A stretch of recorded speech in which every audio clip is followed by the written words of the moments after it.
On peut être distinct sans être distant. Ça veut dire on est qui on est, on a bien conscience de qui on est, mais ça n'empêche pas de se laisser toucher par l'autre. Bonjour, je suis Thierry Régnier et vous écoutez C'est le chemin qui compte. Le podcast qui permet à chacun d'entre nous de libérer son potentiel et de devenir qui nous sommes vraiment. Chaque épisode est l'occasion de partir à la rencontre d'invités singuliers, connus ou non, jeunes ou moins jeunes, pour explorer leur chemin de transformation et nous inspirer dans notre propre quête de changement. Chemin faisant, nous plongerons ensemble dans les coulisses de leur voyage. Les défis surmontés, les victoires célébrées, les expériences marquantes, les rencontres déterminantes et les leçons apprises.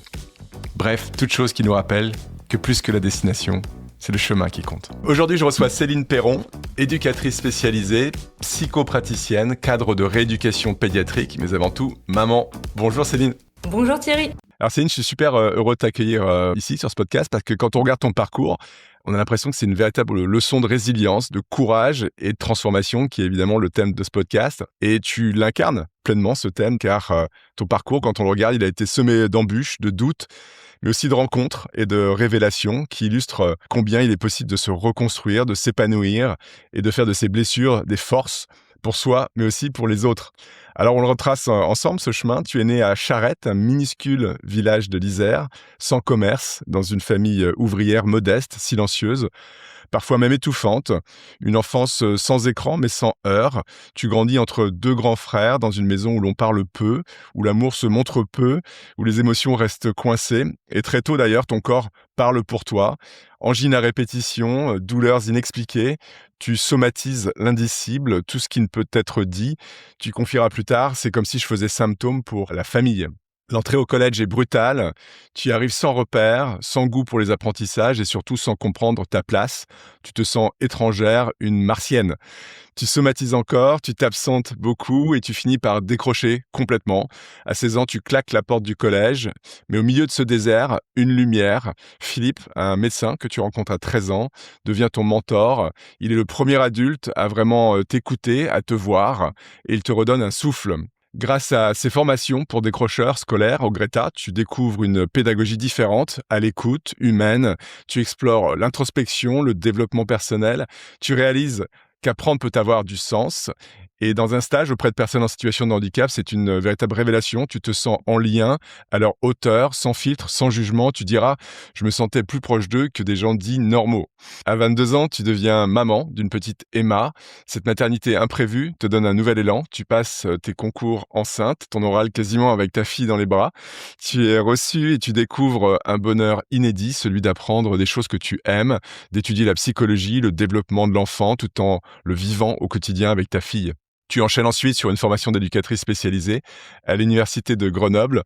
Toi qui croyais détester l'école, tu t'épanouis enfin dans les neurosciences, la sociologie, la philosophie. Tu deviens une excellente étudiante, passionnée. Tu prends enfin conscience que le problème, ce n'était pas toi, mais bien le système.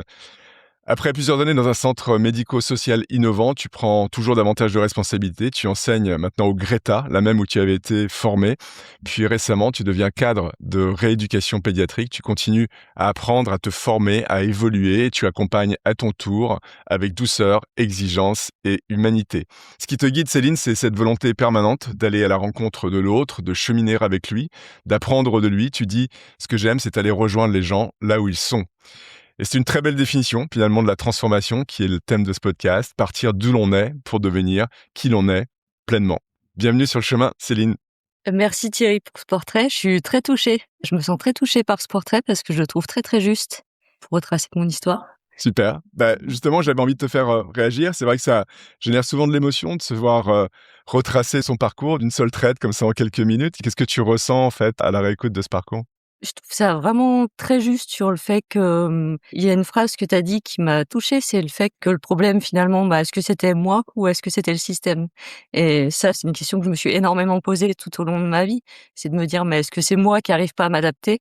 Ou est-ce que le système me correspond pas? Ou est-ce que c'est le système qui est défaillant?» Voilà, c'est une question que je me suis souvent posée. On en parlera évidemment dans ce podcast, mais est-ce que tu l'imaginais ce parcours en fait? Est-ce que quand tu le réentends comme ça, est-ce que tu te dis oui, c'est vraiment le parcours dont j'avais envie? Non, parce que je me dis souvent que mon parcours est chaotique. C'est souvent ce que je me dis quand je me le raconte. Et là, quand tu le racontes, je me dis: il est pas si chaotique que ça. Ça le met en valeur alors que moi, j'aurais plutôt tendance à me dire: «Bah, j'aurais préféré avoir un parcours comme tout le monde» et aller au lycée, moi j'ai jamais mis un pied au lycée, de me dire: «Ben, ça aurait été une sacrée aventure» et en même temps quand tu racontes, je me dis: «Bah, pour le coup, ça a été une Ouais, sacrée aventure quand même, le ouais. mien, le Mais qu'est-ce que parcours». ça veut dire un parcours comme tout le monde pour toi? Et ben, apprendre à l'école, être dans les cases, aller au lycée, passer à l'université, construire son projet professionnel, savoir où on va, savoir ce qu'on veut faire. Pas être comme moi dans des sentiers battus à essayer de chercher quel sens je vais donner à ma vie D'accord. par mon parcours, ce qui a été mon cas.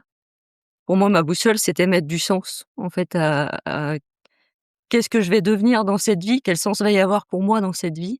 D'accord. Bah, finalement, ce parcours, comme tu dis, il a pas été, un parcours normal, mais c'est ton parcours et Mmh. finalement, à la réécoute de ce parcours, tu en as l'air Oui, assez satisfaite donc finalement, c'était le bon chemin. oui, effectivement, mais maintenant, oui, mais ça a pas toujours été le cas. Je me suis toujours cachée derrière en me disant, que c'était un parcours plutôt, chaotique comme on le disait et c'est vrai que là, quand tu le dis, je me dis: «Mais en fait, j'ai eu un parcours qui fait ce que je suis aujourd'hui».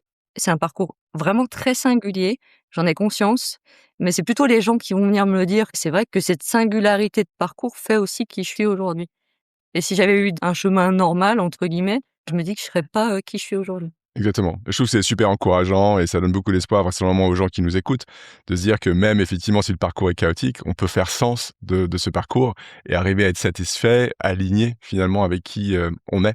Et donc tu en Mmh. es un témoignage, vivant. Et donc on va essayer d'en apprendre plus sur toi et comment on peut faire sens de tout ça. Le terme aligné est très bien choisi. J'ai jamais été aussi alignée qu'aujourd'hui.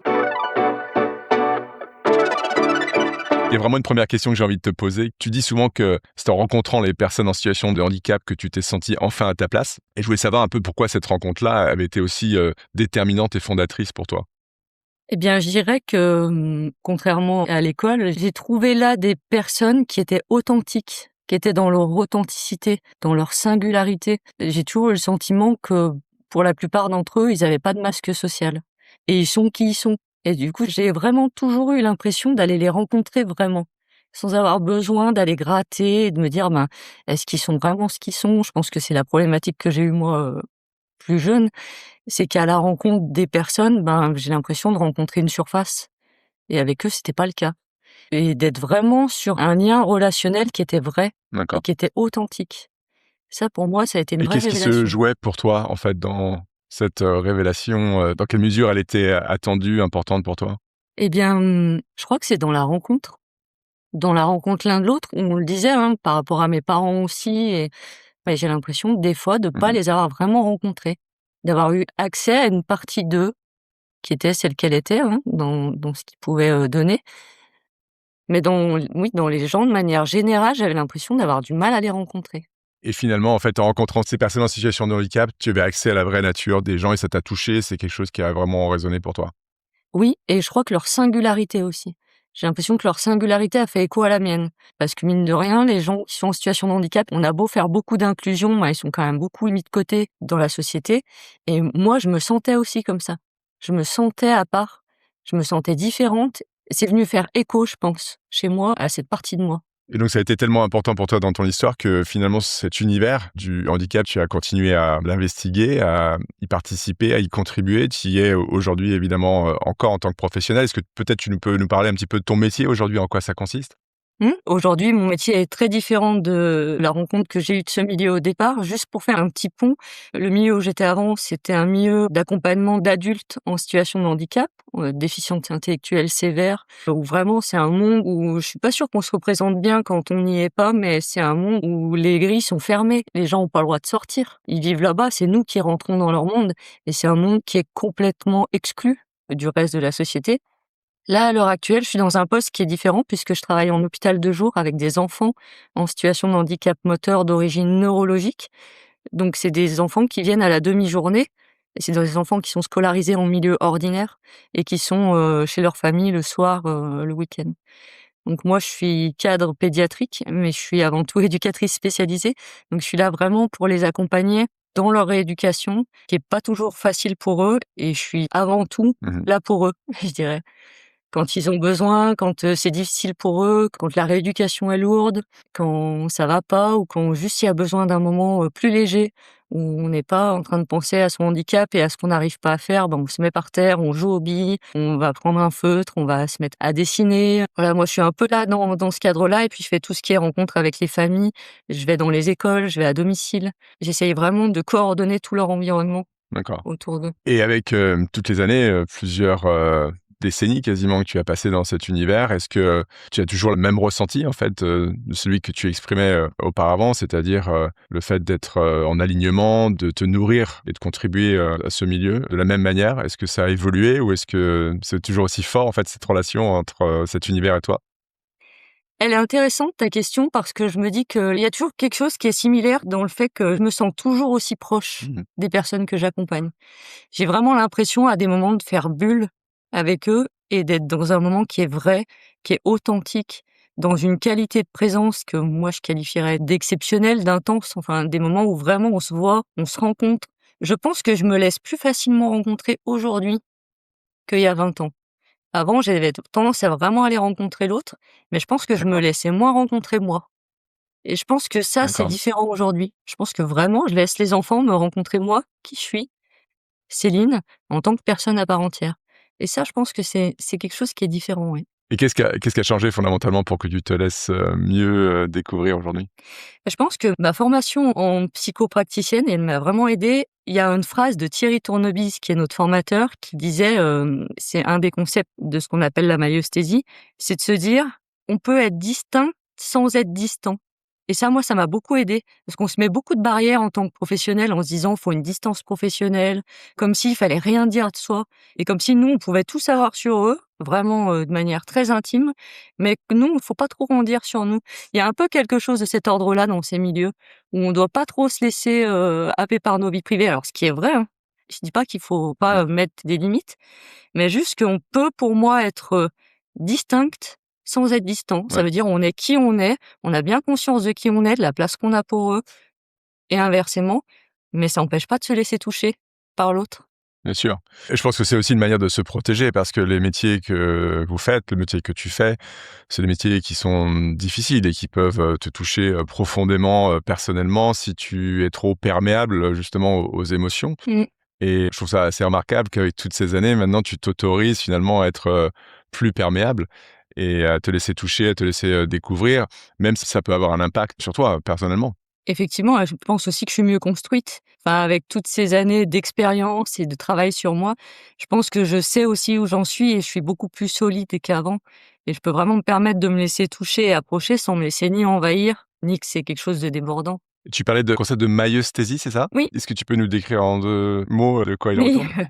c'est la formation que j'ai faite donc la dernière. Ça s'appelle, la communication thérapeutique par la maïeusthésie. Donc c'est Thierry Tournevis qui a créé cette discipline et c'est vraiment un courant de psychologie qui s'appelle psychologie de la pertinence et qui permet vraiment de prendre en compte le symptôme de la personne comme pertinence et on passe par ce symptôme, c'est une porte d'entrée pour arriver à aller, je dirais, se promener avec les personnes en discutant pour aller remédier à des traumatismes qu'ils ont eus, à un moment donné. Moi, ça a vraiment transformé ma qualité d'accompagnement et mon accompagnement avec les enfants que j'accompagne et les parents aussi. Alors Céline, on l'a vu, ton parcours, il est vraiment jalonné de ruptures, de renaissances. Est-ce que toi, tu peux nous parler de la manière dont tu as trouvé ton propre chemin? C'est le thème de ce podcast. Et est-ce qu'il y a eu un moment de bascule, un pivot qui t'a permis vraiment de trouver ta voie, ton chemin? Je pense que mon cap de départ, déjà, ça a quand même toujours été: j'ai besoin de trouver du sens à cette vie. Vraiment, j'ai besoin de trouver du sens à qu'est-ce que je fais sur cette terre?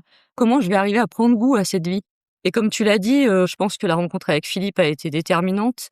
Bah, quand je suis perdue, il m'a vraiment aidée à me réaligner à chaque fois que je me sentais vraiment perdue. Et tu parlais d'un pivot et je me rappelle vraiment d'un jour où j'étais chez moi avec ma fille et c'était la galère et je me disais: «Mais ça va être ça ma vie tout le temps». Et à un moment donné, j'ai lu un truc où il disait: «Soit tu choisis ta vie, soit tu la subis, en fait». Mmh.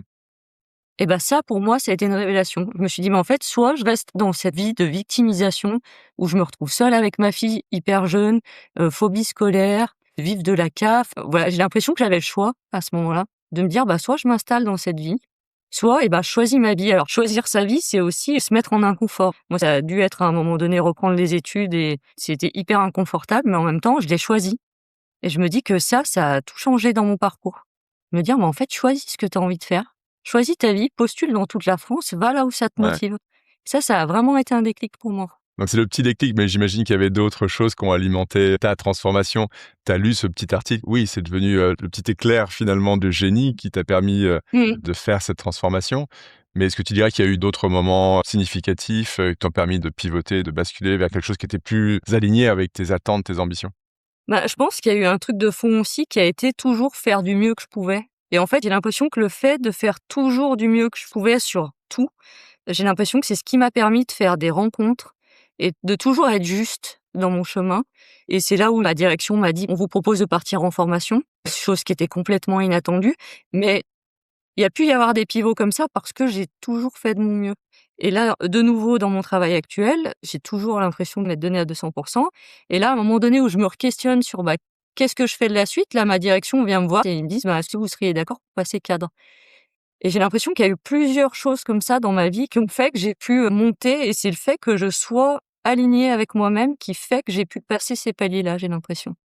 Est-ce que tu peux nous donner un exemple en fait de, comment ça se matérialise, le fait de faire du mieux qu'on peut Mmh. sur, voilà, une de tes expériences? Faut nous aider à comprendre en fait, ça veut dire quoi faire du mieux qu'on peut? C'était quoi faire normal et qu'est-ce que c'était de faire, au mieux quoi? Mmh.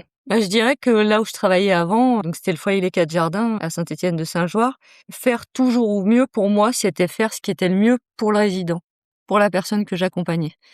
Et ça, c'est pas toujours évident parce que ça veut dire se mettre des fois à dos des collègues, ça veut dire, ne pas être toujours d'accord avec, les avis d'équipe, c'est, défendre toujours la parole de la personne que j'accompagnais, et ça, c'était pas facile à faire. Tout le monde ne se positionne pas comme ça. Mmh. Donc une forme d'intégrité et Complètement. de non, compromission de tes valeurs et aussi de celle, de l'intérêt des patients, j'imagine? Complètement, ce qui veut dire aussi que je me suis pas fait beaucoup d'amis dans les milieux où je travaillais, parce que pour moi, être intègre, c'était être toujours juste pour la personne qu'on accompagne. Ouais, d'accord. Et j'ai envie de dire sans servir mes intérêts à moi. Et moi là-dessus, j'estime avoir été toujours très, très intègre. OK. Donc faire la bonne chose, même si c'est pas forcément toujours dans ton intérêt Mmh, et même si aussi la notion de faire la bonne chose, c'est assez subjectif, mais ça mmh, se rapproche beaucoup quand même de la notion de morale et d'éthique, et quelle est la bonne chose à faire, y compris quand la caméra est pas dans la pièce pour te filmer bien sûr, et ça, en fait, complètement, faire la bonne chose, cet alignement, cette morale, cette éthique, ça t'a, permis de passer des caps, de te transformer, c'est ce que tu dis? complètement. Vraiment de me dire: «C'est ça qui est le plus juste pour la personne que j'accompagne Mmh. éthiquement», même si moi, des fois, c'était inconfortable pour moi. Ouais. C'était un peu ma boussole en me disant: «Tant que je suis à cet endroit-là, je suis juste». Et en plus, c'était gagnant-gagnant. C'est-à-dire que c'était bien pour toi, pour ton éthique et ton alignement personnel, Mmh, mais en plus, en faisant la bonne chose, tu as été remarqué mmh, comme, quelqu'un oui, d'intègre et qui complètement. t'a permis de progresser, de gagner la confiance et qu'on mise sur toi finalement, qu'on Oui, oui, oui. te donne l'opportunité de te développer davantage en t'inscrivant dans les formations et ainsi de suite, quoi. Oui, c'est très juste. Et je pense que ça a été ça ma force sans le vouloir, forcément à la base. Est-ce que tu dirais, toi, Céline, aujourd'hui qu'à l'étape où tu, en es dans ton parcours, que, bah, tu as trouvé ton chemin, que tu es, vraiment en alignement, que tu as le sentiment d'avoir libéré ton plein potentiel? Non, j'ai l'impression qu'il y a encore une grosse marge de progression. Ouais, J'ai toujours cette envie d'évoluer. Et c'est marrant parce que j'ai toujours eu l'impression, quand j'évoluais, d'être d'abord dans des postures d'imposteur, je dirais, ouais, à chaque ouais. fois que j'ai passé des étapes. Et à un moment donné, c'est comme si j'intégrais et que je me disais: «Ah bon, non, je suis à la bonne place, je me sens alignée», et à ce moment-là, j'ai envie d'aller plus loin. Tu vois ce que je veux dire? Ouais, complètement. Et donc là, je me sens vraiment très alignée à l'endroit où je travaille et à l'endroit où je suis. Pourtant, je viens de passer cadre il y a pas longtemps. Le syndrome d'imposteur, je me rends compte, est de moins en moins long et de plus en plus facile à intégrer, que j'ai le droit d'être à cette place-là, que je le mérite, que j'en ai les compétences. Ça a été très dur pendant longtemps. Maintenant, ça y est. Et là, je me dis, qu'effectivement, là, j'aimerais encore aller plus loin, ouais. Mmh. Bah, c'est super intéressant parce que justement, j'avais une question sur ce sujet, précisément du syndrome de l'imposteur. Donc, tu as souvent été confronté, à ce syndrome, notamment quand tu as pris ton premier poste de coordination hospitalière. Mmh. Et comment tu fais, toi, aujourd'hui, pour, finalement, traverser ces moments de doute, d'incertitude, où tu ressens encore parfois, ce syndrome? Eh bien, je crois que maintenant j'ai compris que entre ce que j'attendais de moi et ce que l'autre attend de moi, la personne qui me nomme dans ce poste, Je crois que j'ai compris qu'il y avait une marge et que l'exigence, elle venait plutôt de moi et pas de l'autre. D'accord. C'est comme si c'est moi qui voulais toujours être mieux et être plus, alors que l'opportunité qu'on me donne, finalement, elle est juste. Ouais, donc la posture, elle est plutôt dans tes yeux que dans ceux des autres, finalement, Oui, c'est ce que tu dis? mais j'ai mis longtemps à le comprendre. Ouais, c'est intéressant et donc Maintenant, ça va. oui, donc maintenant que tu le sais, en fait, comment tu agis sur cette connaissance que tu as maintenant pour, essayer de te sortir de ce syndrome? Mais je crois que j'accepte le fait que moi, je dirais que j'ai une atypicité, je sais pas si ça se dit d'ailleurs, Ouais. mais j'ai une partie de moi qui est atypique et que c'est ce qui fait qu'à un moment donné, on vient me chercher pour me faire grandir ou pour me faire passer des caps et je crois que j'intègre le fait que j'ai quelque chose qui est atypique. Ce que tu dis, finalement, c'est que c'est s'accepter tel qu'on est, avec, ses forces, mais aussi avec ses faiblesses et ne pas croire que ces faiblesses nous rendent imposteurs, mais qu'elles constituent qui on est, que ça peut être également, une part de notre personnalité qui, nous permet d'être qui on est pleinement et d'accomplir, ce qu'on a à accomplir. Donc qu'on n'a pas à être parfait, quoi. Ouais. C'est très juste ce que tu dis. Enfin, pour donner un petit exemple, quand j'ai pris mon premier poste d'EduxP après ma formation, je ne savais pas que c'était un poste de coordinateur quand je suis arrivée le jour de l'entretien. Et quand je l'ai compris, je me suis dit: «Oh mais ça va être compliqué» et je me disais: «Mais qu'est-ce qu'on attend de moi?» et j'essayais de m'imaginer éducateur coordinateur, qu'est-ce que c'était? Et au lieu de me dire: «Je vais intégrer le poste et ça va bien se passer» et je me disais: «C'est comme si j'essayais de m'imaginer qu'est-ce qu'on allait attendre de moi sur ce poste».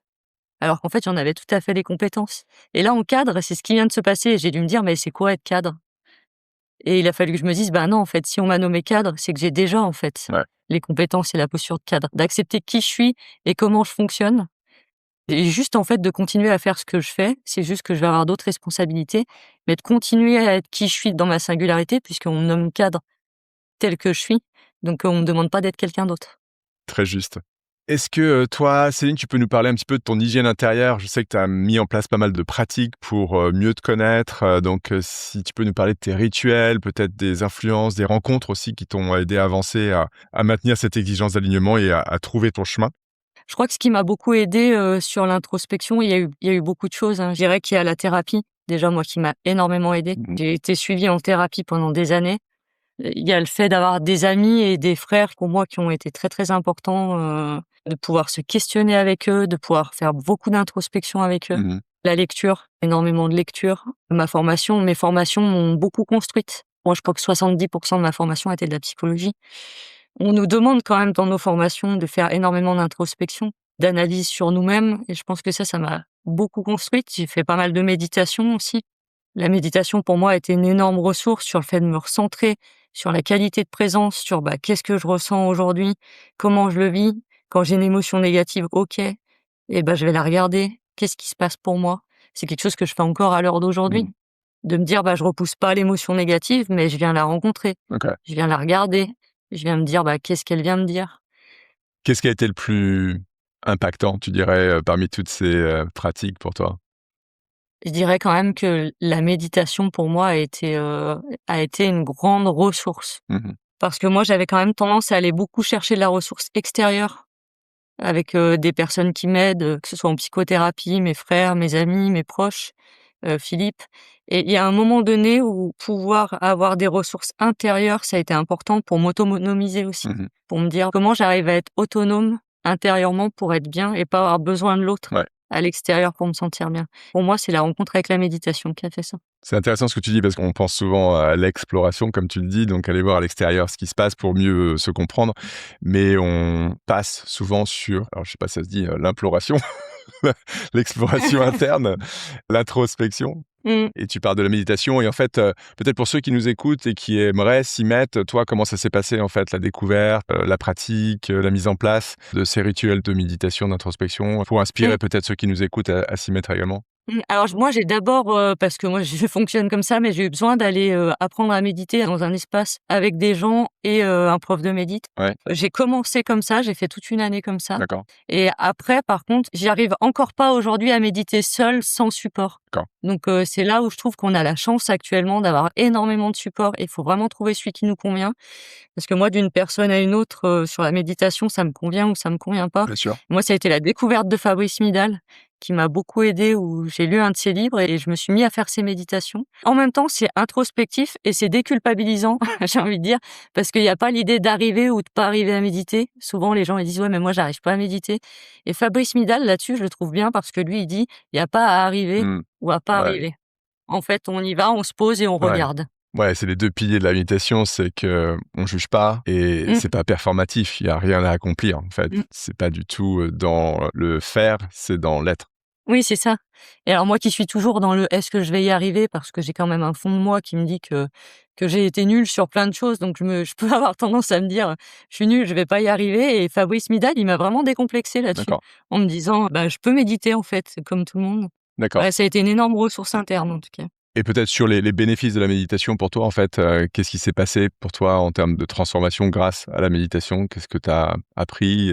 Bah, je pense que déjà, même si c'est pas censé avoir pour but un calme intérieur, ben, c'est quand même mine de rien ce que ça provoque. Le fait de pouvoir aller voir les choses, ben, ça permet aussi de s'apaiser. Donc moi, ça m'a permis vraiment de trouver un apaisement et je pense que moi, j'avais énormément d'angoisse. J'ai fait beaucoup de crises d'angoisse quand j'étais plus jeune et maintenant, j'en fais plus du tout et je pense aussi que ça m'a vraiment aidée à être une ressource dès que je sentais que j'étais angoissée, à repérer: «Bon, là, je commence à être angoissée» et ben, prends un temps pour toi, médite et maintenant, c'est vrai qu'à l'heure actuelle, j'ai pratiquement plus d'angoisse, quoi. Ça m'a vraiment aidée là-dedans. Donc voilà, rien que pour ça, je pense que ça fait sens Mmh, pour ceux qui nous écoutent peut-être de tester, d'essayer, de voir dans quelle mesure, ça peut avoir un impact, également sur, leur alignement, leur bien-être, leur épanouissement, et la transformation de leur chemin personnel. mmh. Oui, ce que je rajouterais même, c'est que c'est pas parce qu'on n'a pas eu un schéma sécure enfin moi, j'ai pas eu un schéma hyper sécure en termes, familial et du coup, je pense que j'ai une insécurité qui était quand même assez, importante Ouais, et ben, je me dis que c'est pas parce qu'on est né et qu'on a vécu comme ça jeune, que c'est tout le temps comme ça. ouais, En fait, moi, je me dis: «Notre sécurité interne, on peut se la construire».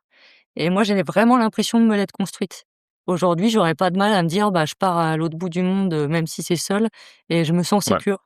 Alors qu'avant, j'en aurais été bien incapable. Mmh. C'est super ce que tu dis, bah, ça donne beaucoup, d'espoir à ceux potentiellement qui nous écoutent, de se dire que, bah, malgré les traumatismes, les difficultés, tous Mmh, les challenges qu'on peut, connaître dans notre enfance, dans nos vies, on a, aussi la manière de se décider de comment on réagit par rapport aux choses et comment on peut, transformer vers quelque chose qui nous correspond plus, quoi, avec mmh, lequel on se sent plus en alignement. C'est pas facile, c'est plus facile à dire qu'à faire évidemment, mmh. Bien sûr, mais ouais, l'idée, ouais. voilà, c'est, en t'écoutant, en écoutant d'autres personnes, en s'inspirant, en lisant, en faisant des expérimentations, des explorations, on arrive finalement à comprendre ce qui est bon pour nous et ce qui nous permet de rentrer en alignement. Donc, Mmh. merci pour ces partages. Bah, merci et c'est vrai que moi, je me répète souvent que c'est pas parce qu'on est à un endroit à un instant T qu'on sera au même endroit demain et que quelque part, c'est nous qui choisissons, où est-ce qu'on veut être demain.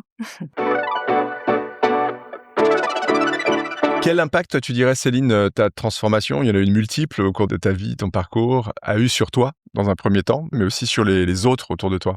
Je dirais que contre toute attente, j'ai rencontré plusieurs fois des personnes qui connaissent mon parcours et qui ont pu se dire que ça pouvait être inspirant pour eux. De se dire que c'est pas parce qu'on était, pris dans une vie, qui est construite d'une telle manière que ça doit perdurer comme ça. Il y a des personnes qui ont pu me dire: «Bah, c'est quand même inspirant pour se dire qu'on peut faire autrement». Mais là où je pense que ça a eu les plus gros impacts, c'est même encore à l'heure actuelle, c'est quand j'accompagne des adolescents. Mmh. Quand j'accompagne des adolescents qui sont en galère de scolarisation, ou même au Greta, quand je suis formatrice au Greta et que je forme des AES, donc des accompagnants éducatifs et sociaux, Ouais. qui sont à un niveau quand même assez bas en termes de niveau de diplôme et ben, les personnes vont rapidement venir me voir en me disant: «Ah mais vous étiez comme nous avant?» Moi souvent je leur réponds: «Non, j'étais pire». Mais oui, parce que je me dis: «Oui, c'est pas parce qu'on est dans un diplôme qui est d'un niveau CAP qu'on peut pas viser plus haut» et il y en a plein qui me disent: «Ah bah, je me dis que maintenant je peux faire EduxP, alors qu'avant je me disais que je pourrais jamais le faire» OK, donc et là, ça, je trouve ça chouette. ouais, l'impact, ça a été que ça montre que c'est possible. En fait, tu es l'exemple vivant que Ouais. la transformation peut advenir à n'importe quel âge, à n'importe quel moment, et qu'il y a pas de limite, en fait, à la transformation. Ah oui, puis les ados que je rencontre et quand je leur dis que moi j'ai été déscolarisée à 16 ans et que j'ai fait 6 ans Ouais, de collège, il y en a, ils en reviennent pas. Je leur dis que j'ai pas eu le brevet des collèges, que j'ai jamais mis un pied au lycée et ils me disent: «Mais comment ça se fait que tu peux faire ce travail-là maintenant?» Alors j'en ris, hein, j'en rigole beaucoup ouais, avec eux. ouais. C'est là où je te disais tout à l'heure que maintenant je peux partager aussi de moi. C'est dire, en fait, pour eux, ça peut aussi leur provoquer quelque chose de Ouais. bénéfique, de savoir d'où je viens. Ouais, tu fais partie en fait de leur transformation. Tu es un outil pour les aider eux à se Mmh. transformer. Et sur toi en fait, l'impact principal, tu dirais que c'est quoi de ces transformations? Moi, je dirais que c'est l'accès à l'épanouissement, l'impact que ça a eu sur moi. Ah, moi, j'ai l'impression que c'est comme si, ça m'ouvrait des portes à un accès au bonheur, vraiment. J'ai l'impression de toucher du doigt le sens de la vie, hein, et pourquoi je suis sur cette terre. Ah, c'est des mots forts, hein, et des mots qu'on n'évoque pas souvent dans les conversations, quotidiennes, le bonheur, le sens, Mmh. c'est vrai qu'on se détourne souvent de ces choses-là, mais qui sont les choses essentielles, dont on parle pas nécessairement, mais à la fin de la journée, ce qui compte, c'est ça. Et donc tout ce chemin que tu as parcouru, toutes ces transformations que tu as vécues, elles t'ont rapproché de ça, en fait, de Mmh. l'épanouissement, du bonheur, de toi, de ce que tu voulais pour toi. Mmh. C'est chouette de l'entendre. Je me dis: «Je viens d'avoir 40 ans et j'ai l'impression d'avoir la chance d'avoir accès à ça». À 40 ans, je me dis: «C'est jeune». C'est jeune pour cet accès-là. Tu t'es aussi donné cette chance. Bah, c'est pas arrivé par coïncidence. Il y a évidemment Mmh. les événements de la vie qui, Mmh. ont formé ton chemin, mais il y a aussi, tout ce que tu as décidé, toi, de mettre en place pour, te transformer et justement, ne plus être dans la position de victime, te dire: «Bah, voilà, la vie s'acharne sur moi», mais de reprendre aussi un Mmh. peu la main, même si on le redit, c'est pas toujours facile et accessible, hein. Il y a Bien des sûr, circonstances dans lesquelles bien c'est sûr. extrêmement difficile de pouvoir juste, changer ou envisager une transformation. Mais voilà, Mmh. toi, tu l'as faite et Mmh. je pense que ça inspire beaucoup d'entre nous à se dire: «C'est aussi possible pour moi et pourquoi pas moi?» Complètement. Céline, toi, qu'est-ce que tu aimerais transmettre à ceux qui, comme toi, se sont sentis un jour martiens, c'était ton terme, ou martienne plutôt, et exclus du système, pour finalement trouver son propre chemin? Quel conseil, en fait, t'aurais à leur donner? Plus qu'un conseil, j'aurais envie de leur dire: «Bienvenue à vous, tels que vous êtes, dans votre singularité», et aujourd'hui, je me dis que c'est presque plus normal de se sentir comme ça, que de rentrer dans des cases sans se poser la moindre question. J'ai envie de dire, restez au plus proche de vous-même. Pour moi, c'est là la solution. C'est pas d'essayer à tout prix de se conformer. Ouais, sachant que la difficulté, c'est souvent de se connaître soi-même. Donc là, tu as donné plein de pistes Mmh. au cours de cet échange pour essayer de se rapprocher au plus près de soi-même et donc de toucher du doigt l'épanouissement, le bonheur dont tu parlais.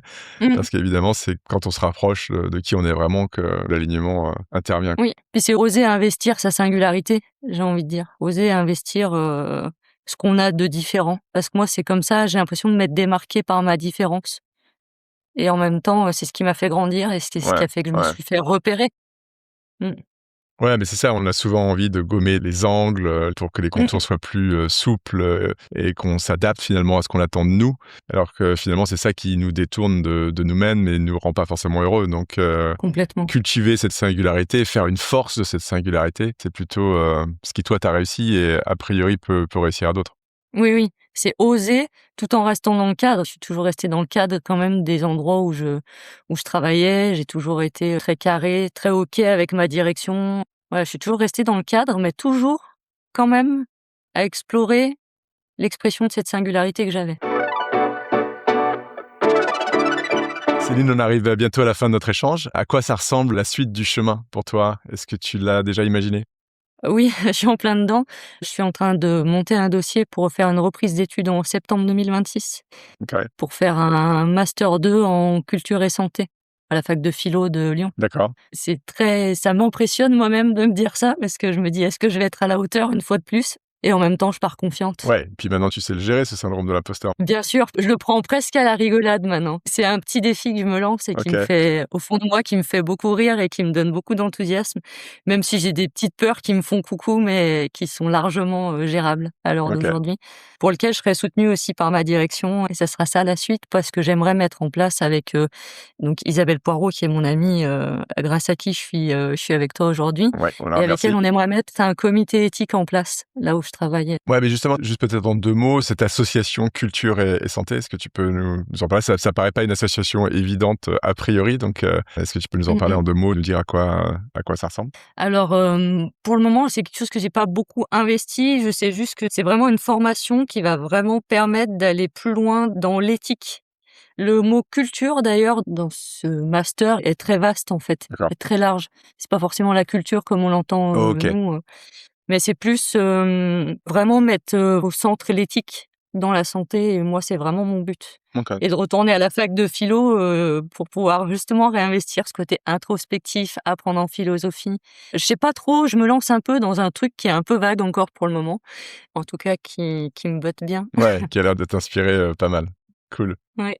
Super. Céline, est-ce que toi, il y a un sujet qu'on n'aurait pas abordé ou, une information, une actualité qui est la tienne en ce moment, un projet que tu aurais envie de partager ici avant qu'on ne se quitte? Effectivement et maintenant que tu le dis, je me dis même dans la façon dont tu m'as présenté, un truc qui m'a vraiment transcendé dans ma vie, ça a été ma maternité. Ça, on l'a pas du tout évoqué, mais c'est vrai que, en parallèle de faire de la formation spécialisée dans l'accompagnement des personnes, où on apprend comment la personne se construit, autant au niveau psychique, au niveau psychologique, mais aussi au niveau moteur, au niveau, lien avec les autres, mais même en sociologie, en anthropologie, d'avoir pu apprendre tout ça en théorie à l'école et en même temps pouvoir le vivre en tant que mère et de voir son enfant passer des étapes Ouais, qu'en plus on nous apprend à l'école, mais moi ça, j'ai trouvé ça d'une richesse ouais. absolue. Donc ça a été un accélérateur de transformation pour toi. C'est vrai qu'on n'en a pas parlé de cette Mmh, maternité. Alors c'est quelque chose qui est moins évident pour ceux qui nous écoutent à mettre en œuvre parce que déjà il y a peut-être bien sûr. le désir d'enfant qui est là ou pas là et puis voilà, c'est quand même, quelque chose effectivement d'extrêmement transformatif, Mmh. mais qui sera peut-être, l'objet d'une, prochaine conversation. Oui, bon, en tout cas, c'est quelque chose que j'ai adoré, qui a bien aidé à ma transformation. Bah, peut-être, je sais pas, un ou 2 enseignements de cette, maternité, ça a été quoi pour toi sur le thème de la transformation justement? Et ben, je crois que, le fait d'être à l'écoute de ma fille sur ce qu'elle pouvait me renvoyer aussi. Sur le fait déjà de pouvoir être là pour elle et de pouvoir, bien sûr voir toutes les étapes, se passer, concrètement, ça c'était vraiment, très enrichissant, mais aussi sur le fait de l'introspection et de pouvoir se dire: «Mais quand mon enfant, qui est une personne à part entière, fait ça, bah, qu'est-ce que ça me fait vivre à l'intérieur?» Et de pas forcément être toujours qu'en réaction à son fonctionnement, mais de me dire: «Ah bah, quand elle fait ça, moi ça me fait ça». Encore à l'heure d'aujourd'hui, hein, c'est une ado et ça me pousse dans mes retranchements. J'ai l'impression qu'elle m'a élevée autant que je l'ai élevée. Ouais, ouais. C'est ce qu'on dit souvent sur ce podcast, c'est qu'on a toujours ce sentiment que c'est les parents qui élèvent et éduquent les enfants, mais on voit bien que à minima, il y a autant de retours et que les enfants contribuent à l'éducation des parents et à nous transformer également. Bah, c'est tellement vrai, je me dis. Mais voilà, ça a été, complémentaire en tout cas à tout le cheminement qu'on a évoqué. Alors Céline, c'est pas tout à fait fini parce que il y a une tradition dans ce podcast. Avant de se quitter, je te propose des questions mitraillettes et donc l'idée, c'est de répondre à un maximum de questions en moins de 2 minutes. Est-ce que tu es prête? Je suis prête. Allez, qu'est-ce que tu lis comme livre en ce moment? Je lis un livre de Carl Rogers, mais je serais incapable d'en dire le titre. OK, on le retrouvera, on le mettra dans les références. Est-ce qu'il y a un livre qui t'a particulièrement marqué ou influencé dans ta vie? Ah oui, «Laisse-moi te raconter les chemins de la vie» de Georges Buquet. Est-ce qu'il y a une musique que tu écoutes en boucle en ce moment? Oui, «Toi l'enfant» de Mathieu Chédid. Quelle est ta citation préférée, si tu en as une? «Ne pas subir sa vie, mais la choisir», Thomas d'Azembourg, qui est, un peu le père de la CNV. Quelle est la personne qui t'inspire le plus? Ah, Isabelle Poirot, Qu'on salue, merci pour, la recommandation. Que voulais-tu faire quand tu étais petite? patineuse, Comment commences-tu ta journée? en buvant un café et en lisant un magazine. Quel talent aimerais-tu avoir? La peinture, Quelle est ta plus grande force? je dirais quand même la résilience. Qu'est-ce qui te donne le plus d'énergie? Ma fille, Quel est le meilleur conseil que tu aies jamais reçu? je dirais une de mes collègues de travail un jour qui m'a dit, «Ne t'accroche pas aux petits conflits du quotidien». Quel est ton meilleur remède contre le stress? Le chocolat, Qu'est-ce qui te donne le plus d'espoir? les enfants, Comment aimerais-tu qu'on se souvienne de toi? comme quelqu'un qui aimait rire, Quel est le plus beau chemin que tu aies jamais emprunté? celui de la maternité. Qu'est-ce que tu ferais si tu savais que tu ne pouvais pas échouer? Je crois que je deviendrais musicienne, T'as un instrument de prédilection? le piano. Qu'est-ce que la femme d'aujourd'hui aurait envie de dire à la petite fille que tu étais à 10 ans? Vas-y, fonce, la vie est magnifique. Et enfin, qui aimerais-tu entendre à ce micro pour le prochain épisode? Ah, j'adorerais entendre Thierry Tournebise, qui est le fondateur de la maïeusthésie et qui est parti de rien et qui est aussi, quelqu'un d'admirable dans son parcours. Écoute, on est impatient de recevoir Thierry, j'espère, sur ce podcast pour parler de ce concept intéressant que tu nous as décrit. Et dans cette attente, je voulais te remercier profondément, Céline, pour ton témoignage, pour avoir été aussi ouverte et authentique avec nous et nous avoir partagé tes pépites de sagesse. Donc merci, bon retour et bon chemin. Merci à toi, Thierry. Merci pour tout. Merci d'avoir écouté cet épisode. Avant de nous quitter, voici les quelques pépites que je retiens de la conversation avec Céline. Premièrement, notre singularité n'est pas un problème à corriger. Osons investir cette singularité. Ce que nous avons de différent n'est pas un obstacle, c'est souvent là que réside notre force. Deuxièmement, faire toujours du mieux possible finit par tracer un chemin. Pas pour plaire, pas pour réussir, mais pour rester aligné avec ce qui nous semble juste, même quand c'est inconfortable. Troisièmement, nous pouvons être distincts sans être distants. Être pleinement soi tout en se laissant toucher par l'autre, c'est souvent là que naissent les plus belles rencontres. Quatrièmement, le syndrome de l'imposteur est parfois le signe que nous sommes en train de grandir. Nous croyons ne pas être à notre place, alors que ce sont souvent nos propres exigences qui nous jugent plus sévèrement que les autres. Cinquièmement, notre histoire peut devenir une ressource pour les autres. Quand nous assumons notre parcours, même cabossé, il devient une permission donnée à d'autres d'oser transformer leur vie. Et enfin, ce n'est pas parce que nous sommes quelque part aujourd'hui que nous y serons demain. Notre chemin n'est jamais figé, nous pouvons toujours réorienter sa trajectoire. Voilà, c'est tout pour aujourd'hui. Mille merci à notre invité pour la qualité de son témoignage. J'espère qu'il vous a permis d'alimenter votre réflexion sur votre propre chemin de transformation. On se retrouve la semaine prochaine avec un autre invité marquant, acteur ou témoin de la transformation. Entre-temps, vous pouvez retrouver les épisodes de C'est le chemin qui compte sur toutes les plateformes de podcast. Et si vous avez aimé l'épisode, n'hésitez pas à partager vos avis, laisser des étoiles, à vous abonner et à en parler autour de vous et sur les réseaux. Chaque nouvel auditeur est une victoire. À très vite et n'oubliez pas, c'est le chemin qui compte. Alors bon chemin.